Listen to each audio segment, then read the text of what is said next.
बारिश फिर मचाएगी तबाही। अगले कुछ दिन भारी बारिश, जाने आपके शहर का कैसा है हाल।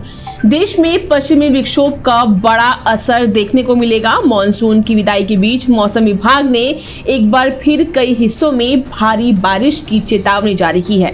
वेदर एक्सपर्ट से जाने कहां बना है चक्रवाती सिस्टम और किन राज्यों पर डालेगा असर।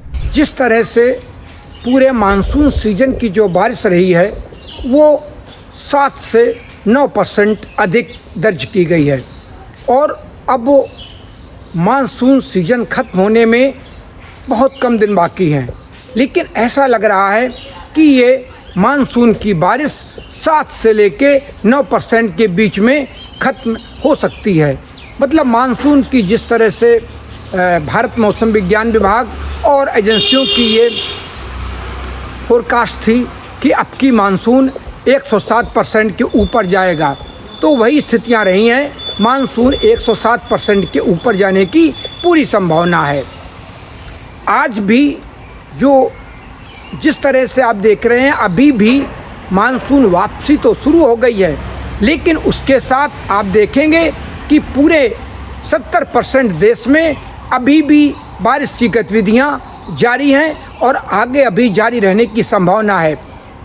जिस तरह से उत्तर प्रदेश में, आज पूर्वी उत्तर प्रदेश में, तराई के रीजन में और बुंदेलखंड में और बुंदेलखंड से सटे हुए मध्य प्रदेश के जिलों में सभी जगह कहीं कहीं भारी और कहीं कहीं अति भारी बारिश दर्ज की गई है।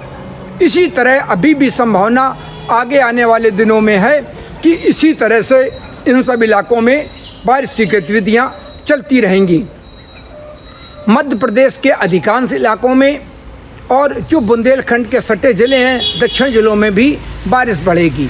गुजरात में भी बारिश बढ़ेगी। और अब हम जो हमारा उत्तर प्रदेश का आगरा, मथुरा, वाराणसी, अयोध्या, मेरठ, कानपुर और इनमें भी बारिश बनी रहने की संभावना है। उसी के साथ जो हमारा तराई का रीजन है उत्तर प्रदेश का, उसके साथ देहरादून, नैनीताल और बद्रीनाथ तक, उसी के साथ हिमाचल प्रदेश के इलाकों में और जम्मू कश्मीर तक। लेकिन जम्मू कश्मीर में हल्की बारिश, लेकिन जो हिमाचल प्रदेश है और उत्तराखंड के इलाके हैं, यहाँ पर भारी से अति भारी बारिश आगे आने वाले दिनों में या 24 घंटे में दर्ज की जा सकती है। इसी तरह अब आगे आने वाले दिनों में राजस्थान के अजमेर तक बादल पहुँच सकते हैं और बीच बीच में जो ख़ास बात रहेगी कि इन बादलों बारिश के बाद तेज़ धूप भी निकल सकती है। तेज़ धूप जब निकलेगी तो उमस भी रहेगी और उमस के साथ हीट इंडेक्स 55 के ऊपर रहेंगे, जो मानव स्वास्थ्य पर प्रतिकूल प्रभाव डालते हैं और इनसे मानव स्वास्थ्य पर बहुत बुरा प्रभाव पड़ने की संभावना बनी रहती है। ये स्थितियाँ अभी आगे जारी रहने वाली हैं।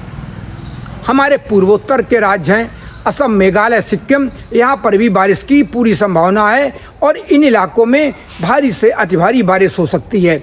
लेकिन अरुणाचल प्रदेश, मणिपुर, मिज़ोरम, यहाँ पर हल्की बारिश की संभावना है। तो जिस तरह से मानसून वापसी भी राजस्थान से शुरू हो गई है और अगले 24 घंटे में और या 48 घंटे में कुछ गुजरात के क्षेत्रों से और पंजाब के क्षेत्रों से भी मानसून वापसी होगा।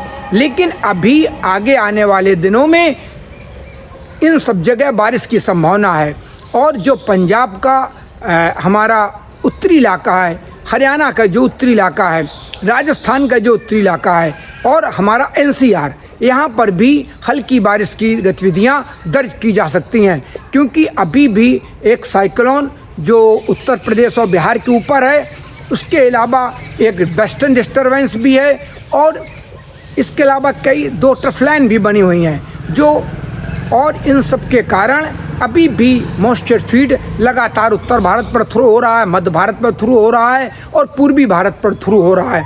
जब इस तरह से ये मॉइस्चर फीड लगातार आता रहता है तो बादल बनते रहते हैं और बारिश की गतिविधियाँ चलती रहती हैं। लेकिन इसी के साथ हमारे कुछ उत्तर प्रदेश के, कुछ बिहार के ज़िले कुछ ऐसे भी रहे हैं जहाँ पर बहुत दिनों तक किसानों को बारिश के लिए इंतज़ार करना पड़ा है और बारिश कम हुई है। तो संभावना है कि अब आगे आने वाले दिनों में इन सब जगह भी बारिश दर्ज की जाएगी।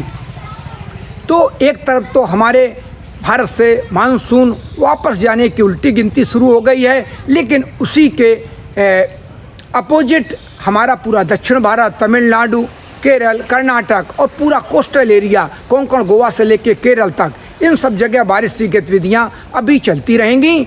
लेकिन कुछ राजस्थान का इलाका, थोड़ा गुजरात का इलाका, यहाँ पर बारिश की गतिविधियाँ थोड़ी कम होने की संभावना है। मुझे बरसात की झीनी झीनी फुहारें मिले ना मिले, हमें पावस की उमस चाहिए।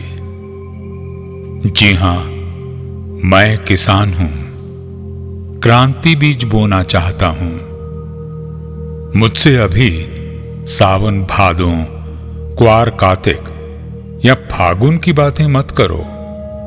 मैं आषाढ़ की पहली बारिश में भीगकर ठहरी हवा में उमस से आकुल व्याकुल होना चाहता हूं।